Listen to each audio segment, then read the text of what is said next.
Whenever I hear this movie title, I always think about that tumor song from Family Guy. Amadeus, Amadeus, Amadeus, Amadeus, Amadeus, Amadeus, Amadeus, Amadeus.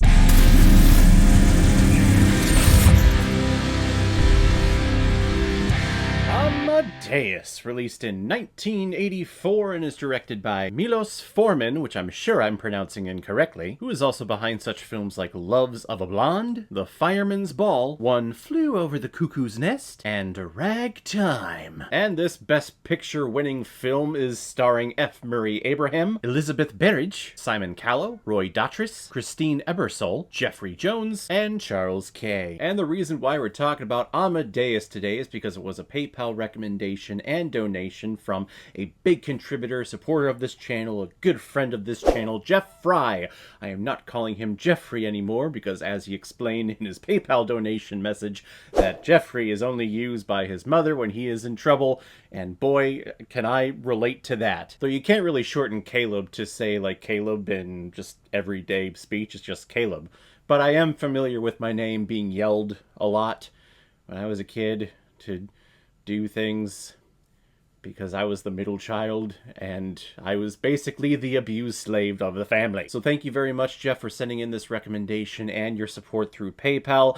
I know that you sent in a lot more recommendations and I am going to be getting to those. However, there are some other donations and recommendations that I have to get to before this one. But this movie is also part of the 1980s movie ranking of all the Best Picture winners that I'm going to be releasing the Friday before the Oscars this year. So wanted to get this out there before that ranking video, so don't worry, Jeff. I'm getting to all of your recommendations. I promise you it's a nice trip down good old 80s memory lane, so I definitely appreciate it. If anyone else out there also wants to be like Jeff and help support me and contribute to this channel, you can select the QR code that is in the bottom left corner of your screen right now. Send over your donation of $5 or more with your movie recommendation, and if I have access to it, I will watch it, review it, and give you a little shout out just like what I did with Jeff here. Antonio Salieri thinks he is the greatest music composer in the world. That is until one day when he encounters, meets, and hears him transpose and compose new music in front of him, someone by the name of Wolfgang Amadeus Mozart. And Salieri is so jealous of Mozart that he curses God for putting this perfect composer and musician on this planet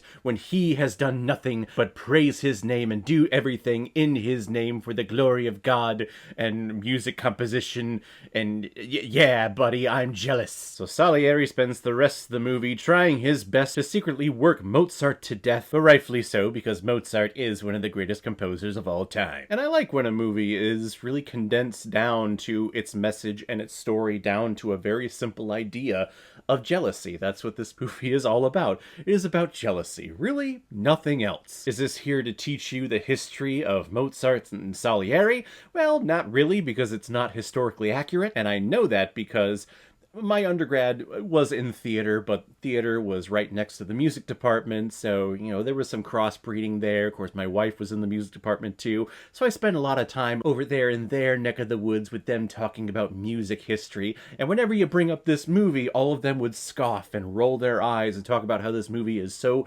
historically inaccurate, and things were not written at this time in this order, and no, he never wrote these things, and blah blah blah. And I'm sure if there's any professional musicians out there watching this review for some reason, I'm sure you would comment down below very politely and educate me on all the accurate things that actually happened in history that this movie melds and shifts for its own narrative. And I totally get that, I totally respect that, and really any film, book, play really does bend the truth a little bit, because every play, film, or whatever it is has their narrative, has their story, and while things in real life may not have happened the same way, well, if we just shift a couple of things, or if we make this character a different character, or maybe if we combine characters in history, that would fit our narrative better and make this a better production, not necessarily an accurate historical reenactment. So that's to be expected when you see a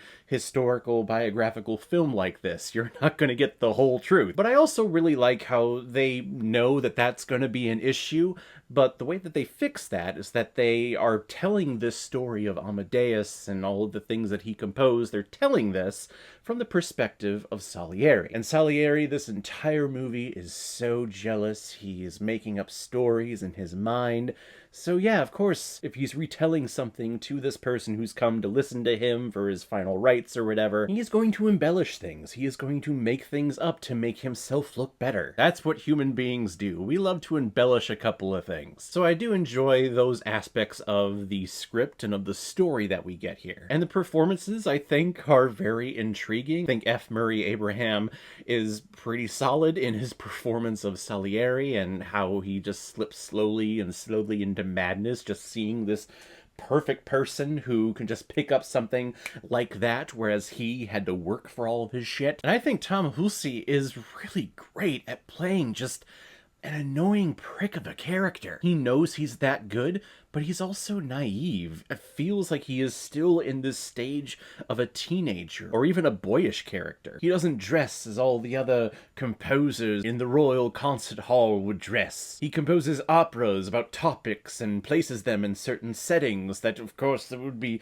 so inappropriate. Why would you put an opera in a brothel, for God's sakes? And I'm sure many of you have seen a character like this, or have experienced a character like this in your own life, where there is someone who is so damn good at their job, the job that you're also doing, working in the same company or whatever, but because they're so good, they have a little bit more leeway to bend the rules and break the rules and do certain things because they're so good, and the boss or the overseer is looking at them like, well, of course you're magnificent, so of course I'll let you do that, but everyone else, let's stick to the tradition, please, please. So going back to the script, the themes in here, the message, these characters are very universal. All of us have been through a certain situation like this, where we do see someone who is better than you, or at least that you feel that they're better than you, and then your own insecurities and anxieties start going crazy, and you start becoming jealous, and you start doing other things at work, and yeah, isn't life fun sometimes? However, overall, as a film and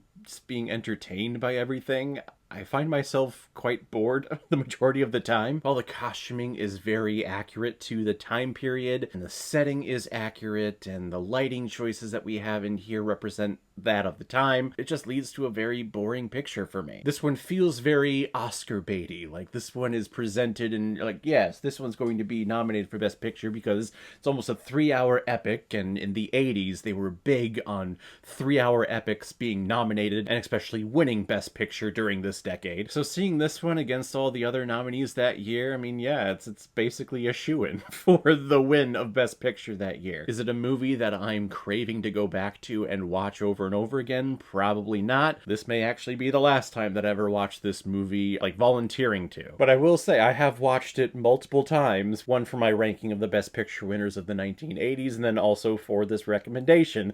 I've watched this film a lot recently, so, like, okay. The choices that we make in life, it's just surprising. I'm gonna give Amadeus 2.5 out of 5 Blu-rays. I found that if you have a goal, that you might not reach it. But if you don't have one, then you are never disappointed. And I gotta tell you, it feels phenomenal. So guys, if you've seen Amadeus, what did you think about it? Or if you've never seen it before and you stumbled across it because of this video, then comment below and let me know what you thought about it. And as always, if you like what you see here, if you like my take on movies, then hit the subscribe button and make sure you hit that bell so you know the next time I'm releasing next movie review. So guys, I will see you next time on the channel, but in the meantime, be well, be good to each other, and go watch a movie. Take care, guys.